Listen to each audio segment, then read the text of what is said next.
So today I'm going to give you an update on the Energy Career Cluster programs. I'll talk a little bit about what CTE is. We call it Career and Technical Education. We call it CTE.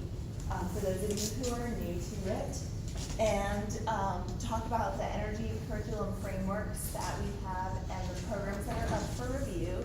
And lastly, I want to talk about this really great organization called FATE. So starting out with the CTE overview. Career and Technical Education provides students with the academic and technical skills, knowledge and training necessary to become lifelong learners and have successful careers. It prepares students for a world of work in a hands-on context, and many of our quality programs provide opportunities for earning industry certifications. So in Florida, we have 17 career clusters, and the Energy Career Cluster is the 17th career cluster. This was created, as many of you know, by the same people who formed the Florida Energy Workforce Consortium and also the Florida Energy Teachers Network. The reason we're all here today is due to the hard work of these energy industry professionals. And many other states are following in their lead. So our programs in CTE are offered at middle schools, high schools, technical colleges, state colleges, and adult education centers. All of our programs are reviewed on 3-year cycles with industry input per Florida statute to ensure that they remain up to date. And many of you in this room have helped me with this process, and I'm very grateful for all your contributions to these wonderful programs. What I like best about career and technical education is that it provides on-roads and off-ramps for students. They can start out in a program, work a little bit, come back to school. Students have opportunities for on-the-job training. Adults can, come into school, get some skills, go back out into the workforce, and really move up in their career. So, and this is an illustration of that from the construction industry. I know that in energy, they're a little bit hesitant to talk about salaries, but I can use construction as an example. All this information is from ONET. So a student could start out as early as middle school, and they could take an introductory program in architecture and construction. Maybe they like it, and they want to continue. They decide to take carpentry in high school. After high school, they could go work as a carpenter. In Florida, carpenters earn a median of $34,000. Probably not going to happen right away, but at least the student has a skill that they can use while they're continuing their education. The student decides that he or she wants to continue. They can go to a tech college, and they can continue in that carpentry program if they wish. They can pick up right where they left off in that carpentry program at the high school, continue it in the tech college. If they finish at the tech college, they can earn 3 college credits through an articulation agreement into a building construction technology AS degree program. The student can continue working as a carpenter while they go to school to be able to support themselves, be able to get through college without racking up a lot of debt. They can go out after finishing that AS degree, work in construction management, maybe be a cost estimator. They earn a median of $53,000 a year in Florida. If the student wants to, they can keep on continuing their education. They can go on and do a 4-year degree, go out, work, move up in the construction management world. They can even do a master's degree, PhD degree. The possibilities are really endless. So, as you can see, this is an opportunity for students to be able to pursue their passion in a cost-effective and efficient manner. It really bothers me when people say that CTE is an alternative to college. It can be if you want it to be. If you clearly don't want college, you just want to go and enter into the workforce with the skills you've gained from a great CTE program, that's great too. But you can always come back. You can always further your education, and you don't have to go into debt trying to pursue your passion. So now I would like to tell you about all the energy curriculum frameworks that we have and those programs that are up for review. I said that we have middle school programs. We've got 3 middle school programs for energy. We have at least 3 middle school programs for every career cluster. The first is Fundamentals of Energy, and that course was based off of 2 high school courses. Some of the content was taken from the Intro to Alternative Energy course and the Energy Industry Fundamentals course. We also have Introduction to Energy. That really gives you a general overview of all the career pathways in the energy industry. We also have Introduction to Energy and Career Planning. Very similar to Introduction to Energy, except this course meets the statutory requirement for 1 course in education and career planning, which all middle school students are required to have in order to complete middle school. For high school, we've got 3 high school programs which also have a post-secondary adult vocational component. So these programs can be offered at high schools, technical colleges or technical centers, and also state colleges that offer certificate programs. The first is the Energy Technician program. This is probably one of the most common programs that we have, and that consists of the 2 foundational courses, the Energy Industry Fundamentals course, the Introduction to Alternative Energy, and then it also has 2 electricity courses, Electricity 1 and 2, and those come directly from the Architecture and Construction program, that's electricity. And this program is up for review, and I know there are a few of you in this room who teach this course, and I would be more than happy to work with you on getting input from you and your program industry advisory council on this program. So let me know if you're interested. We also have the Energy Generation Technician program also up for review. This program hasn't been used as commonly as Energy Technician. It consists of the same 2 foundational courses, and then the 3rd course is specific to Energy Technician. Lastly, we have the Solar Energy Technology program. Again, the same 2 foundational courses, plus 1 that's specific to solar energy. And we have Greg Foote teaches that program in Collier County at Lee High School. He has reviewed this program in the past, done an awesome job with his program advisory committee, and Greg has also helped out with the building trades curriculum framework review. He can tell you that working on a program review is a really great way to have some input in the content that you are required to teach in your programs. So, and it's also a great way to get in touch with other instructors from around the state. You are doing the same thing that you're doing, but in a totally different part of the state. We have 4 programs that are specifically offered for PSAV credit, and those are the Electrical Line Service and Repair program. This program is offered at South Florida State College. And then we have the Solar Photovoltaic program.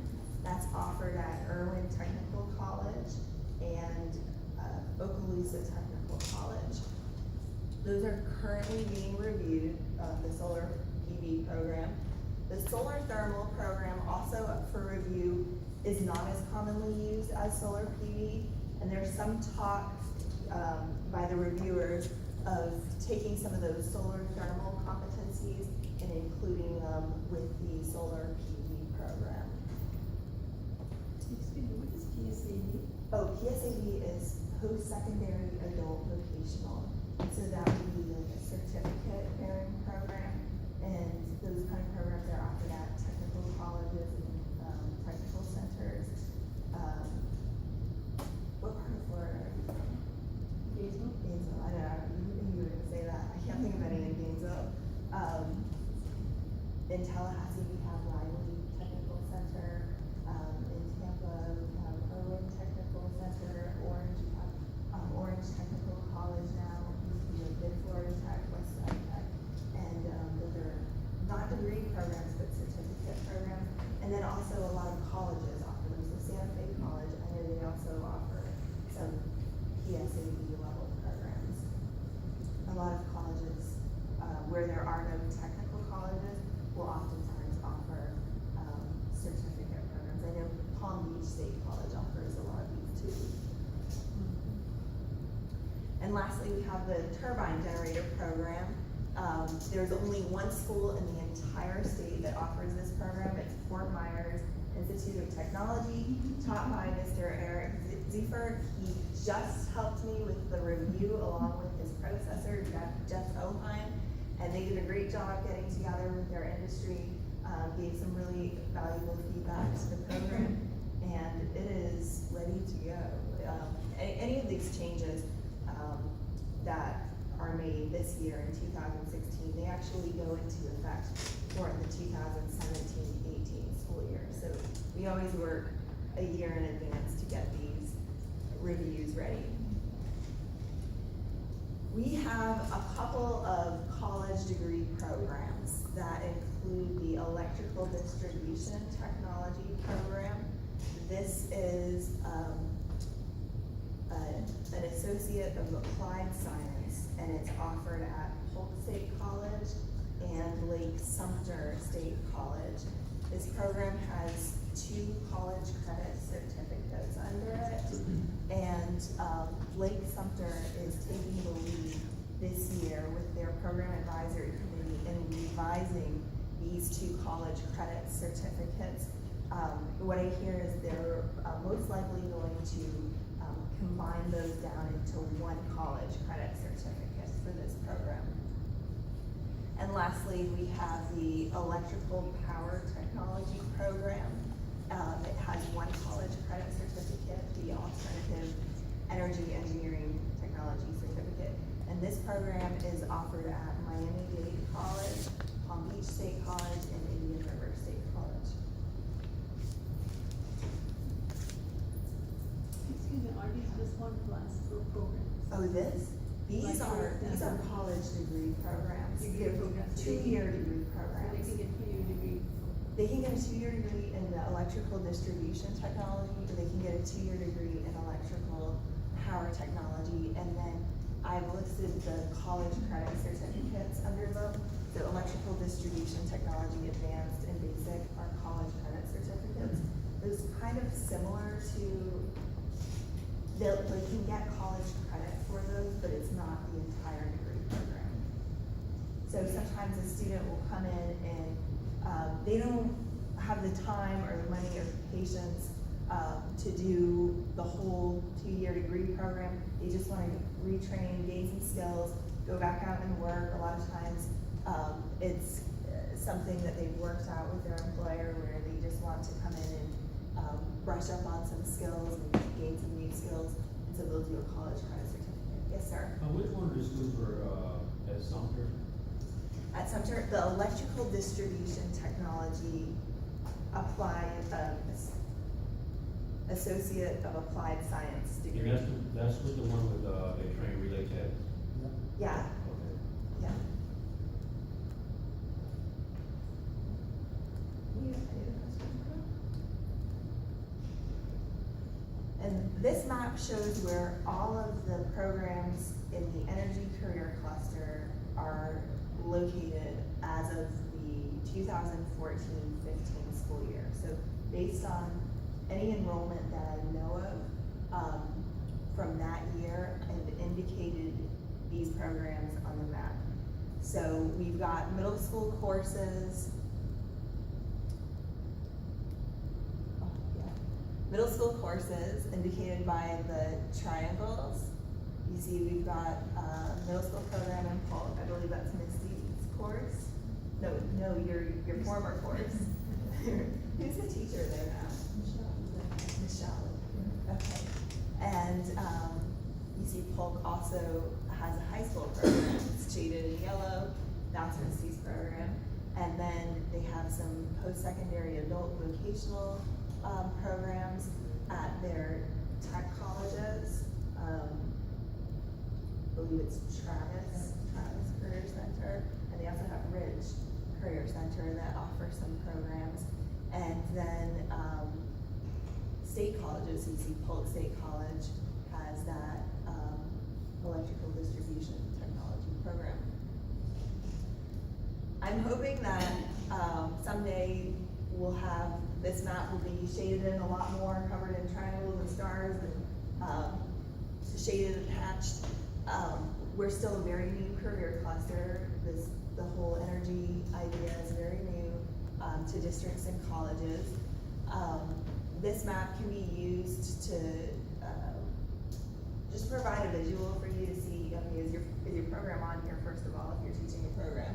And then if you're teaching a high school or a middle school program, where are the other programs in the state of Florida that you might want to tell your students about for post-secondary, whether it's technical college or a state college. And then if you're at a technical college or a state college, what high schools and middle schools do you want to start recruiting from? And then if you work for a school district or a college, you might want to start thinking about, okay, what programs do we want to start offering? I'm really big on visuals, really big on maps, and this helps me a lot to, kind of visualize where all the programs in Florida are. Yes, sir. We have a brand new facility in Glades County that is completely empty. And it is a brand new facility, never had a classroom in it. Everything is, we just have no, how do we get us a school like this there? You would have to talk to the CTE director there, and I can give you their contact information. It's all the contacts are on the Florida Department of Education website. If you send me an email, I can, show you where that is, tell you exactly who that person is. Every district has a career and technical education director. And a lot of times, programs are started because industry will go to the CTE director and say, look, we really have a demand for a skilled workforce in whatever it is, and they'll work with them to get that program started. Yes, Kara? So I know in some of the newer springs, this is solar stuff, but is it because they're not CTE that they're under whatever different course coding that it's not colored, is that why? Yeah, probably. What is the program called? They have an alternate energy program. Okay, it may be, I think it may be an academic course, and that's great too. Okay, I can so make that's the it- difference, Yeah. because we're not coded Yeah, CTE. and I don't have that access to that data. But that was just my, Yeah. because I know we teach energy classes too, so that's why I was just my curiosity. But we could also, make another map that has, associated programs, and, just because a student goes into, school for one thing in high school, if they take an energy, program in high school, they might decide they wanna go into an engineering program, not within my career cluster, and that's fine. I work with Skills USA a lot, and a lot of times I've talked to the students, they might start out in culinary and really like that, and then when they graduate high school, they wanna go into law enforcement, and I'm like, okay, well, that's great, you still have those culinary skills you can always fall back on, and, you have this, diversity of talent, that you can apply throughout life.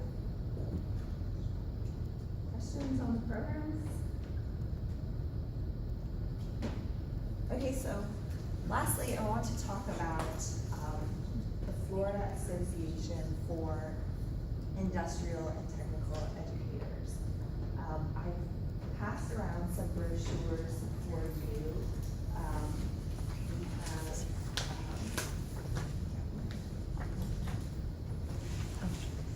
We have, I know some of you are here through a stipend from FACTI. FACTI is the Florida Association for Career and Technical Education. They have several divisions within FACTI for different types of teachers. They have health science teachers, and agriculture teachers, and culinary teachers. And the organization I'm very involved with is FATE, the Florida Association for Industrial and Technical Educators. And together with FACTI, we work to provide a lot of continuing education opportunities for teachers. The organizations also provide legislative updates. They're a great vehicle to network through, to meet other teachers throughout the state, working in doing the same kind of work that we do.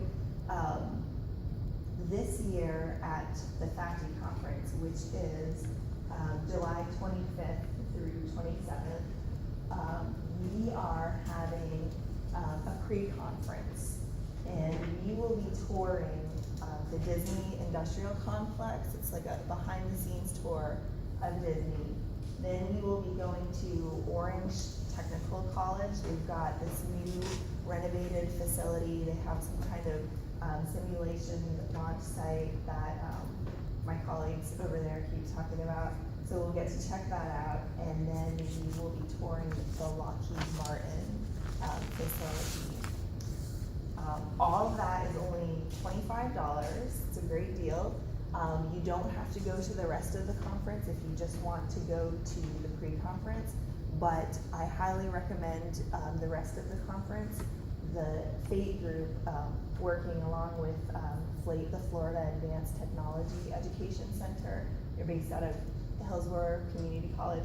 We work a lot on planning pre-conferences, and we're also planning a series of continuing education sessions for Tuesday.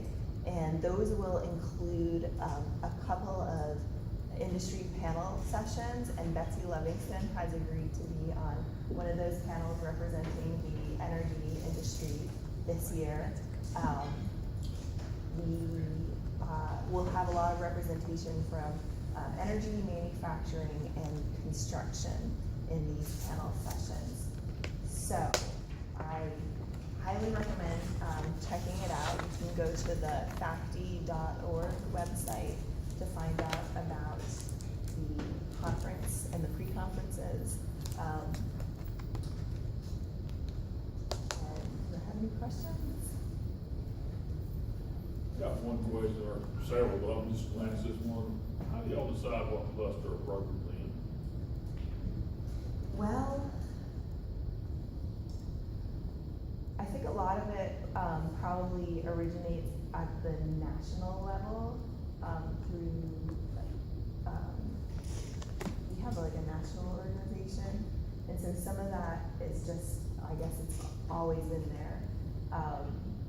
Carpentry's always been in construction. We do have a lot of areas where there's some overlap between the career clusters, and actually, for energy, a lot of our programs came from either architecture and construction or manufacturing. We even have the solar energy program came from agriculture, food, and natural resources. It was actually developed there. So a lot of times,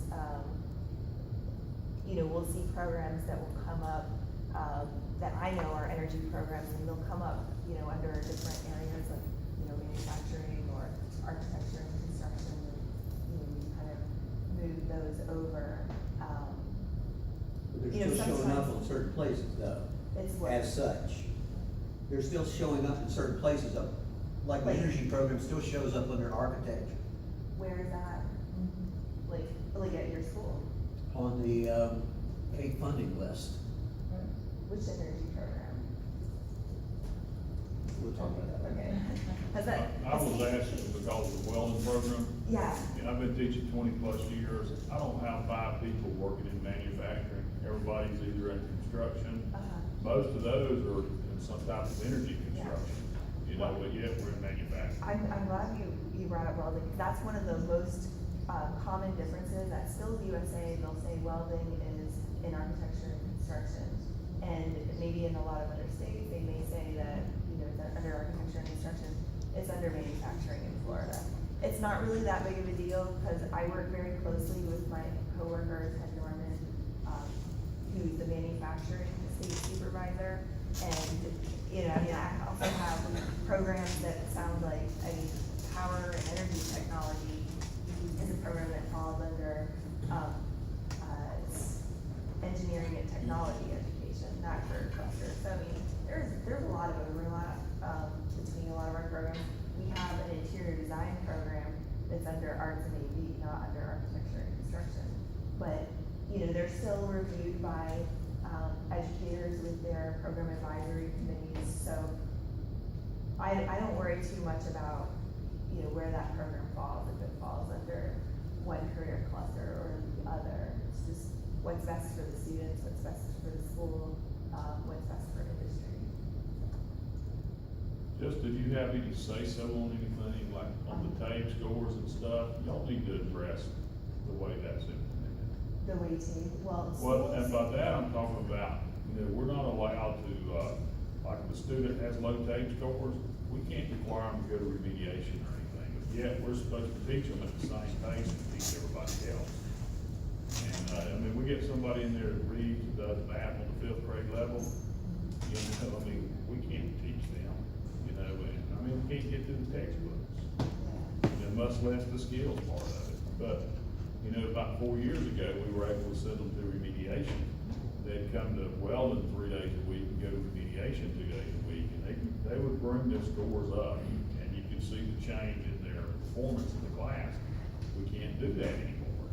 You know, we've been told we're not allowed to.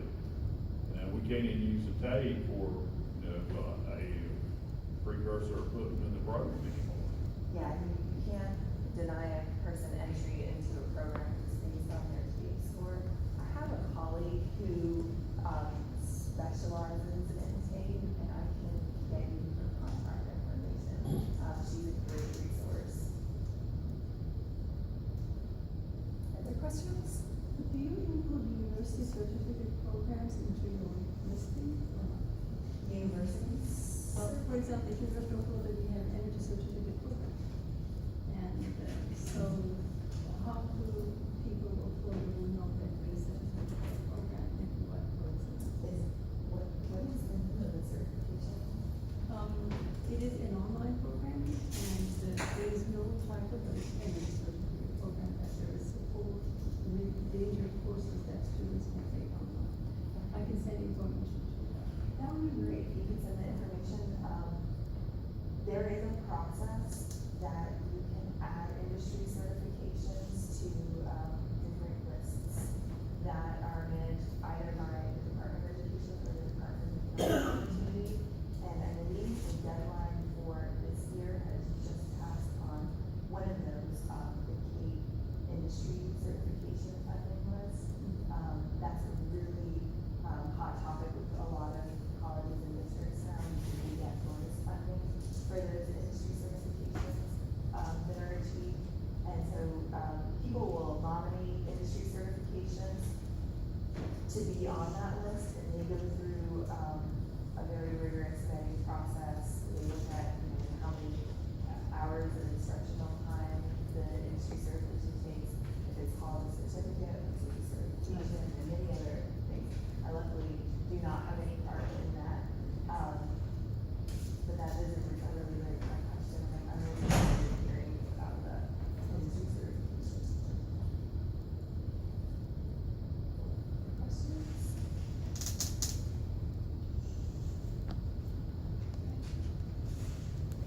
Great.